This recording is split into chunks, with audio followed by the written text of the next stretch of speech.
네, 안녕하세요. 들려? 잘 들려? 다시. 안녕하세요. 자, 오늘 쟁점 암기장 76번 보도록 하겠습니다.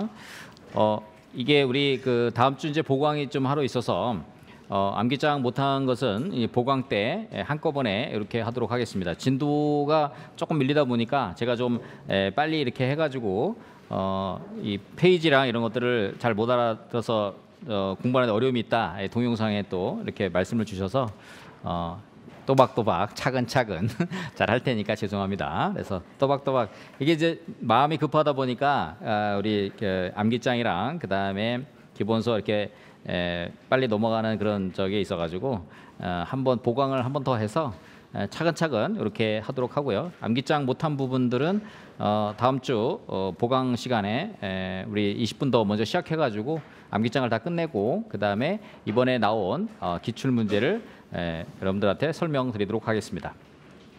자, 쟁점 76번.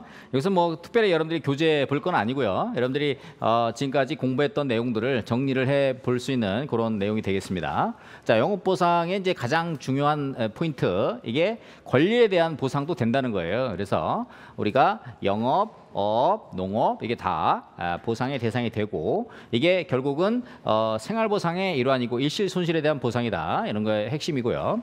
여기서 이제 득점 포인트가 뭐냐면은 영업보상의 대상입니다. 칙 제45조에 보면은 이거 외우셔야 되겠죠? 자, 사업인정 고시일 등 전부터 자, 적법한 장소에서 세 번째 인적 물적 시설을 갖추고, 그렇죠? 네 번째 계속적으로 행하는 영업으로서 인허가 등을 받아서 행하는 영업, 이렇게 해서 영업 보상의 대상에 대해서 정확하게 숙지하고, 그 다음에 시험에서는 이거에 대해서는 판단, 요것이 가장 시험에 많이 나오는 내용이라고 볼 수 있겠습니다.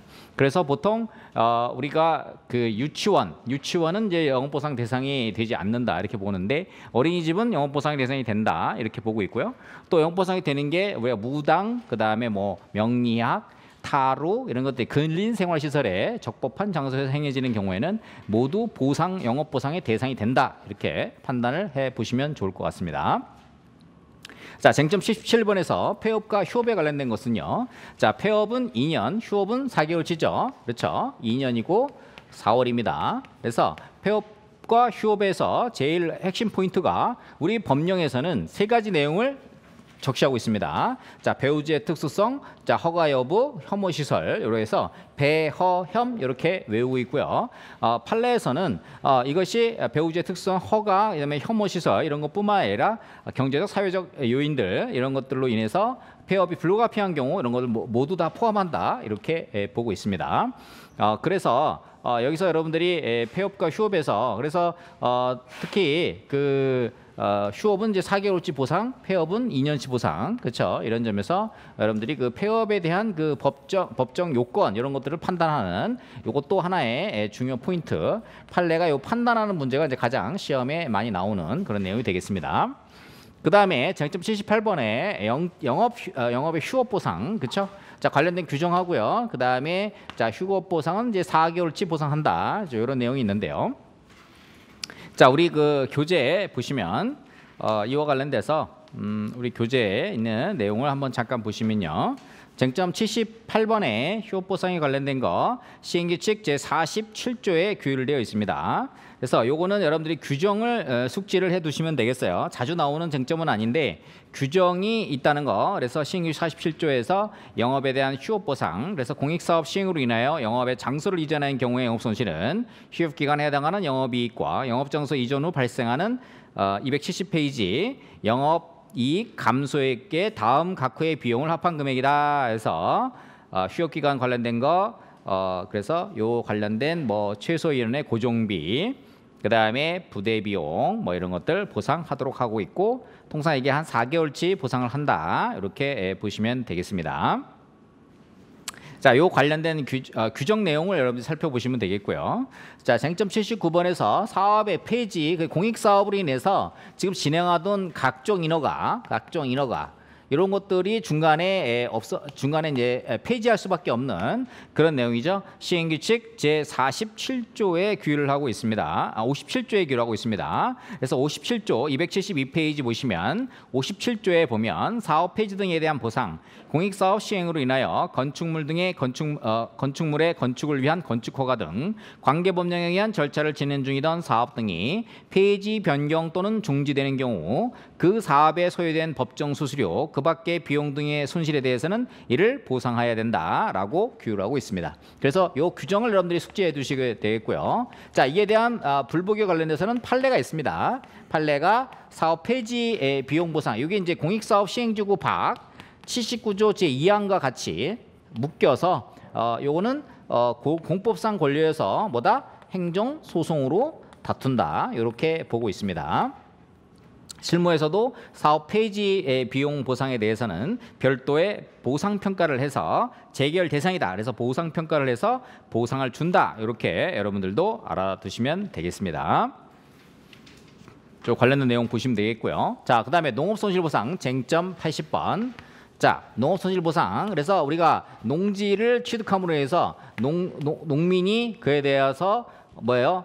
농업 행위를 하지 못함으로 인해서 생기는 이게 생계의 위협이죠. 그래서 이게 광범위한 일시손실 보상이면서도 하면서 생활보상의 성격을 갖고 있다. 그렇죠? 그다음에 보상의 대상에 대해서는 자, 물적 대상하고 인적 범위 대상, 인적 대상 이렇게 되어 있습니다. 자, 물적 대상은 후일, 불점, 농이 이렇게 외우죠. 그다음에 인적 대상은 그 마을에 원래 경작자에게 주는 건데 그 마을에 소유자와 경작자가 같이 사는 경우에는 협의하면 협의한 대로, 협의가 안 되면 각각 50% 주도록 이렇게 규율되어 있습니다. 그래서 후일, 불접, 농이 276페이지 보상의 대상, 물적 대상, 물적 범위에 보면은 다음의 경우에는 농지로 보지 않는다 해서 시행규칙 제48조 3항 요 규정을 여러분들이 꼭 암기해 두셔야 되겠습니다. 약술로도 출제가 가능하죠. 사업인정 고시일 등 이후부터 농지로 이용되고 있는 토지. 두 번째, 토지계의 이용계획, 주위 환경 등으로 보아 일시적으로 농지로 이용되고 있는 토지. 세 번째, 타인 소유의 토지를 불법으로 점유하여 경작하고 있는 토지. 네 번째, 농민이 아닌 자가 경작하고 있는 토지. 다섯 번째, 토지의 취득에 대한 보상 이후 사업 시행자가 2년 이상 계속하여 경작하도록 허용하는 토지. 이렇게 해서 후일, 불접, 농이 이렇게 외우시면 되겠습니다. 자, 인적 대상 원래 실제 경작자에게 주고요. 만약에 실제 경작자와 소유자가 한 동네에 살고 있다 그러면 협의하고 협의가 안 되면 각각 50% 2분의 1씩 보상한다. 이렇게 외워두시면 되겠습니다.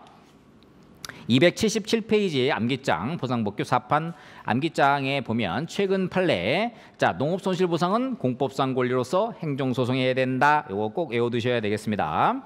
그 다음에 두 번째에서 첫 번째 판례가 그거고요. 두 번째 판례에서 우리가 실제소득 인정 관련돼서 우리가 농작물 총수입 인정할 수 있느냐 이거 관련돼서 실제소득 입증 자료가 있으면 가능하다 이렇게 보고 있고요. 그 다음에 재결 신청 청구 거부 판례가 2018도 57865가 바로 대표적인 농업손실보상에 관련된 재결 전취주의와 재결 신청 청구 거부 시 취소 소송 또는 부작위 시 부작위 위법 확인 소송이 가능하다. 이 판례도 꼭 기억해 두시고요. 그 다음에 278페이지에 네 번째 2019도 32696 판결 즉 토지보상법 시행규칙 단서 2항 단서 제1호 즉 뭡니까? 실제 소득을 평균 생산량의 2배를 상한으로 하는 요 규정을 변경한 거에 대해서 요거는 헌법상 정당보상 원칙에 위배되지 않았고 비례 원칙에도 위반되지 아니하고 위임법의 한계를 일탈한 것도 아니면서 진정 소급 위법도 아니다. 이렇게 판시하고 있습니다. 3기 13주차 맨 마지막에 1번 우리가 스터디 1번 문제로 제가 출제했는데요. 이 보상법에 대한 일반 법리를 아는데 굉장히 중요한 판례여서 맨 마지막 문제로 제가 농업손실보상을 출제하게 되었습니다. 279페이지 요거는 시행규칙 48조 제2항 본문에서 정한 영농보상의 성격이 무엇이냐 즉 이것은 농지가 직접 보상이면 이 영농손실보상은 간접보상이자 생활보상이며 농지가 수용되어 특별한 희생이 생기는 경우 보상하는 것이다 라고 하는 요 판례 2022도 34913 판결도 정확하게 숙지해 두시면 좋을 것 같습니다. 그래서 농업손실보상은 아주 구석진 판례 쟁점이긴 합니다만은 요게 출제가 되면 굉장히 난이도가 어려운 문제여서 제가 여러분들한테 농업손실보상을 잘 정리해 둬야 된다 이런 말씀을 드린 것입니다. 자, 그 다음에 이제 우리가 부동산 가액공시법 제 81번 쟁점 표준지 공시지가. 자, 여기가 또 쟁점이 많습니다. 자, 표준지 공시지가의 법적 성질. 자, 표준지 공시지가의 뭡니까? 국토부 장관이 어떻게 돼요? 매년 공시기준을 현재 조사평가해가지고 우리 표준지가 보통 56만 필지 정도 됩니다. 요 필지를 조사평가해서 공시기준 현재 단위 면적당 적정 가격을 결정 공시하는 것으로서 우리가 여기서 감정평가사가 여기 감정평가 행위를 하는데 여기서의 감정평가사의 법적 지위는 행정보조자라고 볼 수 있겠습니다. 자, 그 다음에 학설로 보면 이 표준지 공시가는 뭐냐? 자, 행정행위설, 통설 판례입니다. 행정계획설, 행정규칙설, 법규 명령 성질을 갖는 고시설 282페이지 보고 있습니다. 암기장 4판. 그래서 2007도 13845 판결에서는 자, 표준지 공시지가는 별도의 행정소송의 대상이 되는 처분이다라고 판시하고 있기 때문에 다른 논거의 판례들도 있지만 이 판례를 논거로 해서 처분성이 인정된다 이렇게 보시면 되겠습니다. 자, 공시절차와 효력은 여러분 읽어보시면 되겠고 283페이지 표준지 공시지가에 대한 불복 보면요 이의신청할 수 있고요. 그 다음에 행정심판, 행정소송을 제기할 수 있는데 특히 그 제소기관에 대한 부분이 가장 쟁점이 되고 있습니다. 285페이지 보시면 자, 처분 등의 공고 고실이 이루어진 경우에 우리가 안날로 보는 것이 타당하다. 근데 이거보다 사실상 이의신청을 통상적으로 표공하고 개공은 통상적으로 우리가 실무에서 보면 전부 이의신청을 거쳐서 행정심판, 행정소송을 제기하기 때문에 다이렉트로 표공을 가지고 또는 다이렉트 개공을 가지고 행정심판, 행정소송, 특히 행정소송을 제기하는 케이스가 흔치 않습니다. 그래서 지금까지의 기출문제 모든 문제들은 이의신청을 거친 경우에 표공과 개공이 이의신청을 거친 경우에 자, 이의신청의 결과 통지서를 받은 날로부터 90일 내에 행정심판, 행정소송을 제기할 수 있다. 이것이 시험에 가장 많이 나왔습니다. 그래서 그 내용을 여러분들이 정리해 보시면 되겠고요.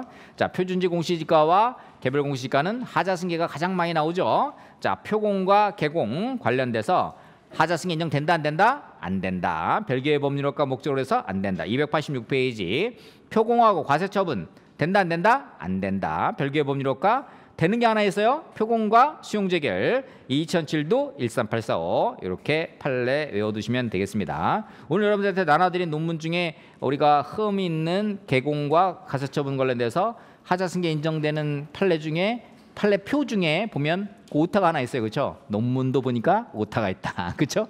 제 책에만 오타가 있는 게 아니라 우리 권위 있는 교수님들의 논문에서도 오타가 있었습니다. 그 판례 번호가 뭐다? 2007도 13845였습니다.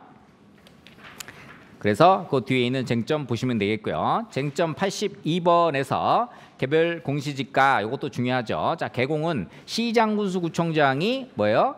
288페이지 암기장 시장군수구청장이 세금을 때리기 위해서 만든 그쵸?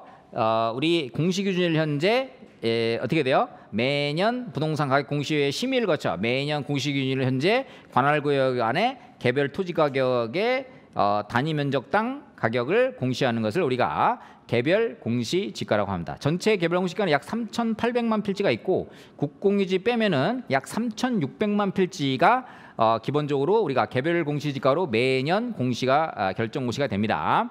자, 여기서 또 학설 논의가 있습니다. 그래서 행정행위설, 행정규칙설, 사실행위설, 그다음에 법규명령 선열과 고시설 플러스 하나. 자, 물적 행정행위설 하나 써주세요. 자, 행정행위설에 있어서 하나 빠져 있는데 물적 행정행위라서 그 토지의 성질을 규명하는 그런 행정행위다 해서 기본적으로 우리가 물적 행정행위 이런 거에 하나 더 들어가 있습니다. 그거 하나 메모해 두시고요.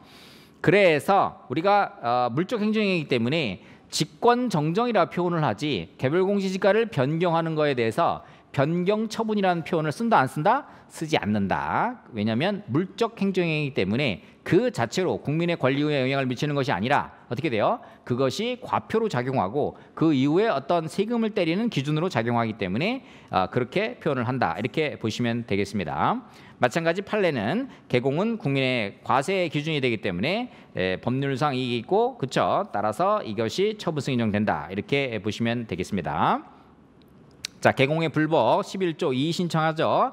여기서 이의신청은 강학상 이의신청으로서 행정청 내부의 재심사 절차에 불과하다. 290페이지 암기장 보면 4항하고 제5항 이번에 개정됐습니다. 자, 4항에서 이의신청의 결과 통지를 받은 날로부터 90일 내 행정심판, 행정소송을 제기하는데 자, 이의신청이 기각됐으면 원처분을 소외 대상으로 삼고 이의신청에서 그 이의신청을 받아들여 가지고 변경된 처분을 하는 경우에는 변경된 처분을 소외 대상으로 삼아야 된다. 이렇게 규정해서 적시하고 있기 때문에 여러분들이 그렇게 정답을 쓰시면 되겠습니다. 마찬가지 이거에 대해서 제소기간에 대해서는 결정 공시한 날을 기준으로 보시면 된다. 이렇게 정리하시면 되겠습니다. 자, 그 다음에 개공과 과세처분의 하자승계 나오죠. 자, 긍정하는 판례 936 854 개공을 통지하지 아니해가지고 292페이지 개공을 통지하지 아니하여서 예측 가능성, 수인 가능성이 없어서 어떻게 돼요? 하자승계가 인정된다라고 하는 936 854가 있고요. 그 이후부터는 모든 개공을 다 통지했고 2012년도 개공 결정 통지문은 폐지됐다. 그래서 부동산 가격 공시 알림이를 통해서 되기 때문에 모든 제소기간의 기산점은 개공의 결정 공시를 기준으로 한다. 이렇게 보시면 되겠고 통상적으로 모두 이의신청을 해서 소송을 제기하기 때문에 이의신청의 결과 통지서를 받은 날을 기준으로 해서 90일 내에 행정심판, 행정소송을 제기하면 된다. 이렇게 정리하시면 되겠고요. 293페이지 우리가 공인중개사의 업무정지 처분과 등록 취소 처분, 하자승계 부정하는 대표적인 판례가 하나 있습니다. 이것도 하나 기억해 두시면 되겠습니다.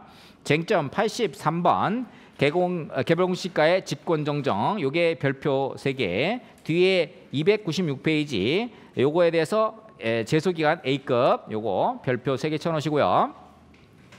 개공의 직권정정이라는 것은 개별공시가에 대해서 틀린 계산, 오기 등의 명백한 오류가 있는 경우 이를 직권으로 정정하는 것을 말합니다. 개별공시가의 적정성을 담보하고 불필요한 행정쟁송을 방지하기 위해서 행정의 능률화를 도모하기 위해서 개공의 직권 정정하도록 하고 있고 개공의 직권 정정 사유 요거 별표 쳐놓으시고요. 시행령 제23조가 약술로 출제된 바가 있습니다. 언제 직권 정정하는 거냐? 자, 지금 틀린 계산 오기, 표준지의 선정 착오, 그 밖에 대통령이 정하는 명백한 오류 여기서 명백한 오류에 대해서 대통령령에서 정하고 있는 내용을 살펴보면요.